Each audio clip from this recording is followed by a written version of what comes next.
Hey cuties, PeachY here, welcome back to a new video, and in this video we have some Mattel doll news to talk about. From G3 Self-Scare Wave 2, first look, updates on River Styxx SKULLECTOR doll not being Comic-Con exclusive, revealed He-Man Masters of the Universe live-action Barbie dolls. We also have first look at a brand new Barbie foldable playset Dreamhouse, new pictures for the K-pop Demon Hunter core dolls, updates on the fan voting as well, and more. So stay tuned, like, share, comment, subscribe, hit the notification bell, consider becoming a channel member today. Link to join is down below if you're able to, of course, no pressure, and so you do not miss out when I post more content like this coming your way and keeping you up to date with all the doll tea you love. But for now, let's get into it. Okay, firstly we got Barbie here with a new first look at this Barbie foldable Dreamhouse, releasing sometime this year. I'm assuming priced around like 50, 60 US dollars. It does include a one doll, the Millie here in the pictures. And it does have a couple of accessories and like a couple of like fabric, like towel looking pieces, which look very cheap. And overall, I mean, this is just not giving. Like, what happened? I love like playsets that fold up, you know. I have my old Barbie Dreamhouse playset that is foldable like this. And actually, matter of fact, it is basically the same proportions and same scale and everything like this one, but the quality, it speaks volumes how different they are. It just here there's no details. The details are all stickers or like the you know, cardboard backings. Like, there's nothing here, and even the actual accessories included are like there's barely any. So this is just very lackluster. And again, I'm a sucker for like foldable playsets. I have the Monster High School playset that folds up. I have the like one of the Ever After High book playsets that folds up. Again, the Barbie one, and I just love them because they're so handy, practical. You have details, but they're still like, you know, compact enough. And this one, yeah, would have been right up my alley, like, but there's just nothing here. It's so lacking, so bland, and again, probably overpriced. So just some more plastic for the landfills, I guess, which is a, you know, a real shame. Next up, by A Plastic Tan, we have a list of expected release dates for upcoming exciting dolls for this year. But again, take this with a grain of salt, as these can always be moved around. So we have the new He-Man and Teela doll. So we're actually going to talk about with stock photos later on. Releasing in April, the Super Gold Barbie doll is coming in June. Miley Cyrus is coming in July. Whitney Houston in August. Barbie Fashion Week Paris and all the other locations are coming in sometime August, September as well. Then we also have a new Mariah Carey doll that's also going to be coming out in like November, December. And I'm pretty sure many other dolls, but these are just kind of like the ones that we have kind of like a time frame as to when they're supposed to be releasing. I, for one, cannot wait for Miley Cyrus's doll to finally release. I feel like they're a bit late. Like, Mattel is a bit late. Like, I feel like it would have been perfect timing to release her right now in the month of March, because they actually just released the anniversary special on Disney Plus, right? So right now would have been perfect timing for the Miley Cyrus doll to drop, but I guess not, because again, they're waiting a whole actually no, July is like many months later, so that's gonna be a while until she comes out, which is again a real shame. I feel like the timing is gonna be so gone by then. Speaking of timing, yes, the Wonder Woman Barbie doll is now officially released on Mattel Creations, but also on Amazon websites. Now, I have checked on the European Amazon websites, and the listing exists for her, but she's not in stock yet. So, because I saw someone like asking me, like, should they buy her on Mattel Creations or wait for her to become available on Amazon? And I would say, if you want to get this doll, Wonder Woman, do not despair. Don't be worried. Don't go and buy her on Mattel Creations, because you gotta pay shipping on Mattel Creations. I would say wait for her to become available on Amazon, because I mean, she just released on the 24th, like the wide release, right? That's a day ago. So even if she's not available right now on Amazon, that's still like, she's just dropped. So I think within the next week she could become available in your respective Amazon website of choice. It's just a matter of time, because again, this doll is not gold label. She's not a limited edition. She's a similar wide release like Poison Ivy and Harley Quinn, and those dolls were available for like until last year, and they came out 2 years ago. So This is a wide release. She's not going to be hard to obtain. So I would say be patient. That's what I'm going to do. I'm going to wait until she's available on Amazon so I don't have to pay for shipping. But let's see. Moving on. Yes, let's talk about the first look reveal at the brand new Masters of the Universe live action movie dolls of He-Man and Teela. So these are two brand new Barbie signature dolls priced around $50 US or $60 US, dropping officially around April at the end next month. I'm guessing right around the time for when the movie actually drops, which is so exciting. And my first impressions are, wow, these two look good. Just again, a bit expensive, but that's to be expected with Mattel nowadays. First up, we got Teela, portrayed by Camila Mendes in the movie. And wow, I love this new face sculpt. It really does capture her. And she actually has blue contact lenses in the movie, so they gave her blue eyes here on the face screening. She looks so good. I love the reddish looking hair, the light waves, you know, like a beach waves, almost like crimped, like a light crimp. I don't know. It's like a really nice beachy wave here. I wish the hair was longer, you know, because it's a doll. It doesn't have to be realistic, but I think the length is good enough.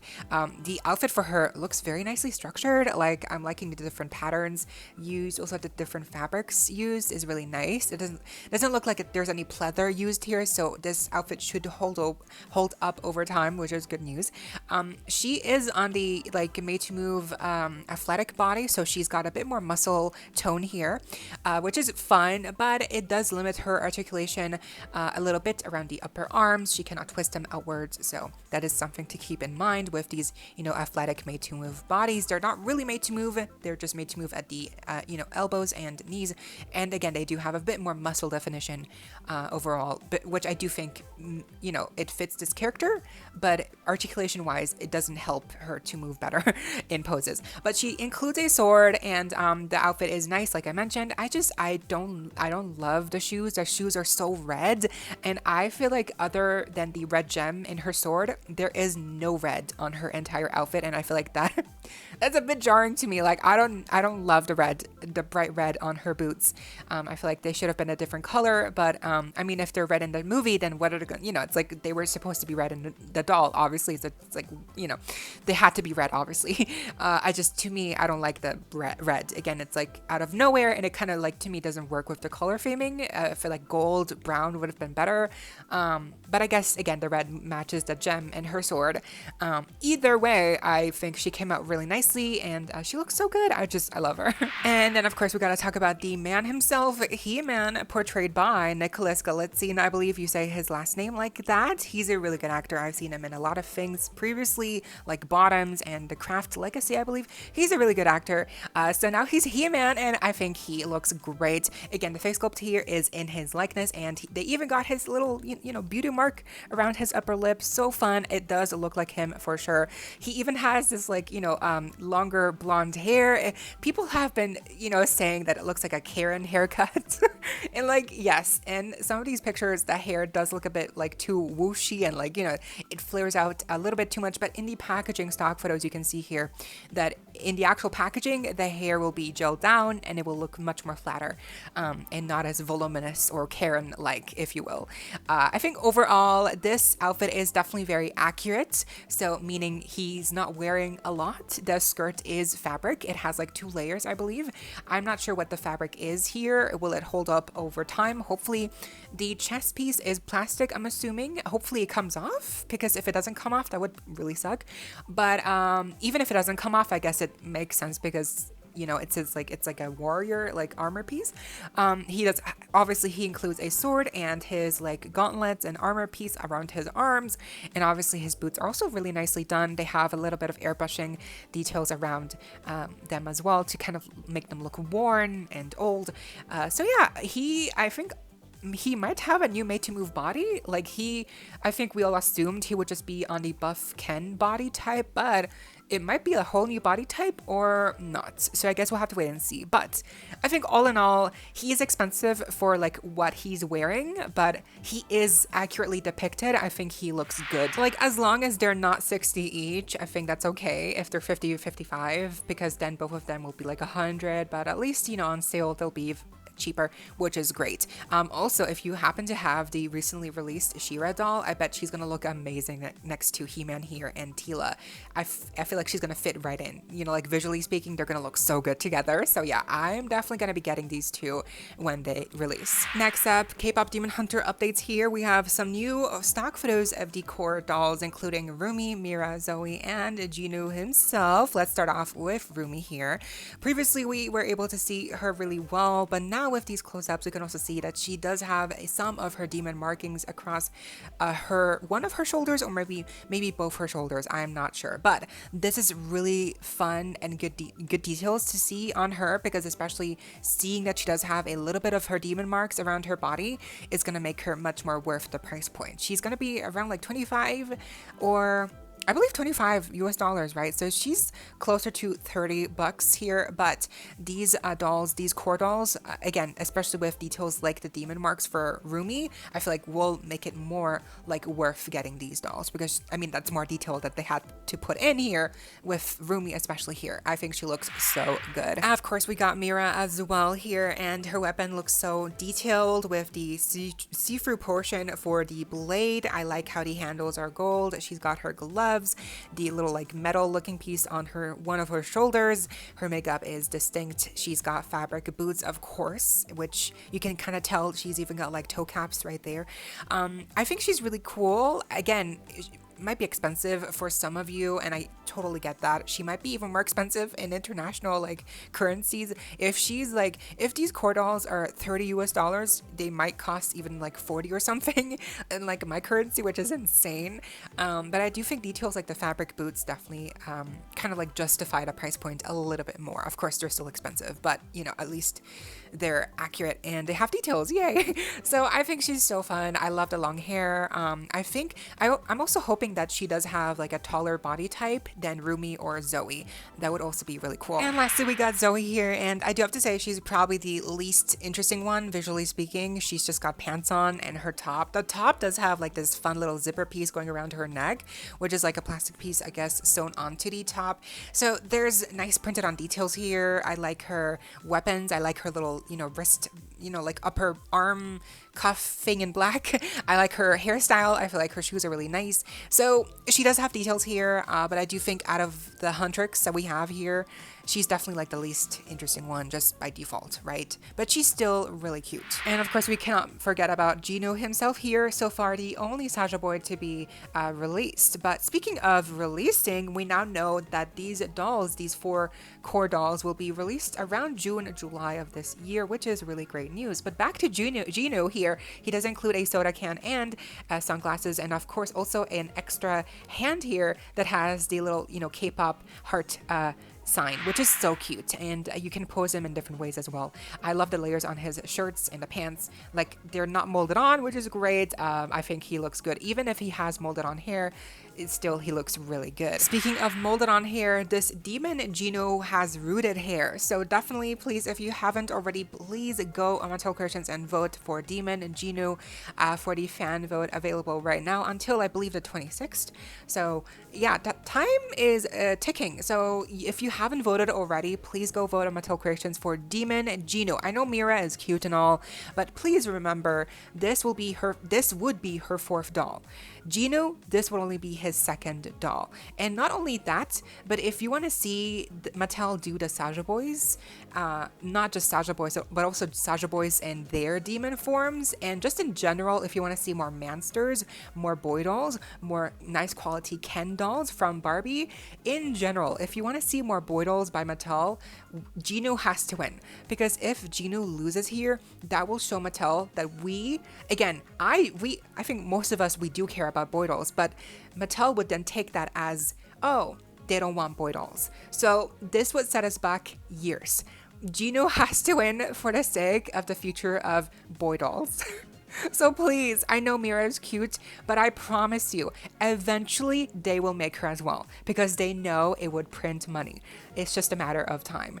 Demon Jinu, him winning is more than just his doll winning. It's about securing the legacy and future for all boy dolls by Mattel. So please just think of that the next time you vote, which is again only we've only got like 1 day left to vote. So please, if you haven't already, go vote. Anyone can vote on Mattel Creations. It's a fan voting on the K-pop Demon Hunters. It's pretty obvious, it's right there. And vote for Genu so we can secure a future for Boy Dolls by Mattel. This is really important, y'all. I cannot stress this enough. Also, I mean, come on, he looks amazing. How could you not vote for him? Look at his face. Okay, moving on to Monster High. Yes, we have even more real-life pictures of the new Monster High SKULLECTOR Universal Classic Monster Dolls. Apparently, these are listings by resellers on some kind of third-party reselling platform, which is like, okay, first of all, how?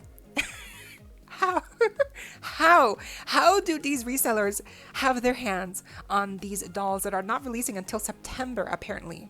Did they like sneak into one of those Mattel warehouses and steal a couple of these dolls? Like, or did they get them by mistake? Do they know someone who's at Mattel who just happens to have extras? Like, I'm just like, I want to know the story. I feel like we always see these leaks pop up of new dolls that are not coming out until months later. But I'm like, how does this happen? How does it keep happening? You know, I'm more interested in that. But anyway, yeah, I mean, the pictures are better looks at the doll's packaging. We still have yet to see real life pictures of the mummy. So I am curious about how she looks like in real life. Now, last week they had a short re-release of the Grady Twins SKULLECTOR 2-pack only for fan club members. Apparently these were bot cancellation returns. So I'm curious because now obviously they're sold out again. Were any of you able to get the 2-pack, like, or was it like a quick sellout again? Because I checked and they were live for like an hour and stuff, but I stopped checking obviously over the weekend. So how was that for y'all, if you have an experience of getting the Grady Twins again re-release here from last week? Okay, now exciting news, as it's now been confirmed that River Styxx is actually not Comic-Con exclusive by Glenda Chu here. Maddie Dolls had a conversation with her and apparently she confirmed that River Styxx will not be Comic-Con exclusive, but she will be dropping in the next couple of months. So perhaps next month, meaning April, or perhaps May. So very exciting. This is good news because again, I feel like a lot of us were kind of very disappointed when we first heard that she would be Comic-Con exclusive, but I guess that was like misinformation, or it was like misunderstood, but she is not Comic-Con exclusive. So yay, we do have some hope, y'all, so we can get her, which hopefully she's a pre-order and not sold out too quickly, and hopefully she's not too expensive since she is not Comic-Con exclusive. So hopefully 60-70 would be amazing, because yeah, if she costs 100, which I would really hate, but if she is $100 that would actually be insane and really bad, and that would actually be, yeah, that would really be disappointing, because like, can you imagine? I mean, she's a really pretty doll, but is she $100 worth? I don't think so. I mean, even Twyla was like 80, not 100. Okay, 100 is for 2-packs usually. She's one doll. Okay, so I hope Mattel doesn't get too greedy and eager here. I do wonder who will be Comic-Con exclusive for this year then. What Monster High will be exclusive? Yeah, I guess we'll have to wait and see. But I also wanted to mention here that apparently the Skeletor SKULLECTOR doll, the fabric top with the skirt, is actually one piece. They're not even two separate pieces, which, yeah, that definitely to me is like the cherry on top of an already very disappointing and lackluster SKULLECTOR doll. She's not a bad doll, but like, if she was 50, I feel like that would be more reasonable. I mean, all her armor pieces are like not painted except for like on her chest piece, like there's 2 painted details, but that's it. Like her boots have no painted details, her staff, no details. The cape is simple. She's a cute doll. I'd get her. I would get her if she was 50. I would get her if she goes on sale, like for sure, because she's not ugly. And the concept art that from Rebecca Shipman looked more promising as well. So this is definitely a Mattel's fault. But I feel like the lack of details, and now knowing that this top and the skirt are one piece, yeah, that's not gonna fly, Mattel. I feel like that's really disappointing. That really sucks. Did you get this doll, the Skeletor doll? Because I think a few people have gotten her, but surprisingly, I have not seen one review of her yet.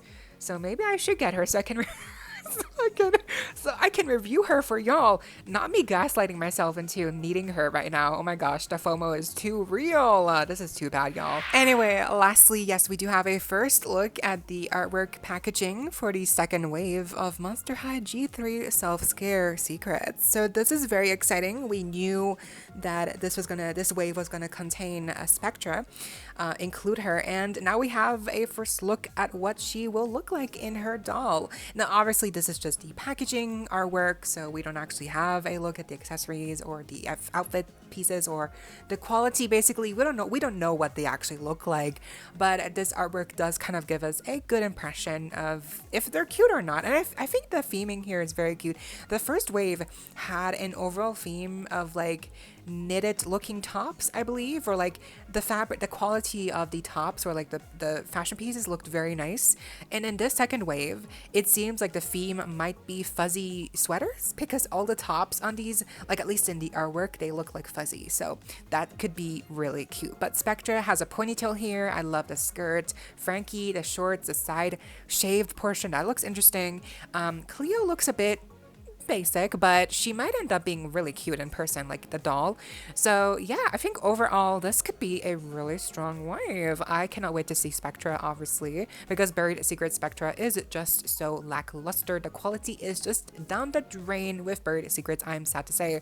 But hopefully with these new dolls, the Self-Scare, they do have better quality. Perhaps no poly hair, no polypropylene. Can we manage this, Mattel? I hope we'll have to wait and see. But yeah, what do you think of this first look at the artwork for the second wave? Who is your favorite? Also, who would you like to see be included in the third wave? But yeah, that does it for today's Mattel doll news roundup. I hope you all enjoyed, and let me know what you think down below. Leave a like, share, comment, subscribe, hit the notification bell. Consider becoming a channel member today. A link to join is down below if you're able to, of course, support the channel that way. No pressure, would mean a lot.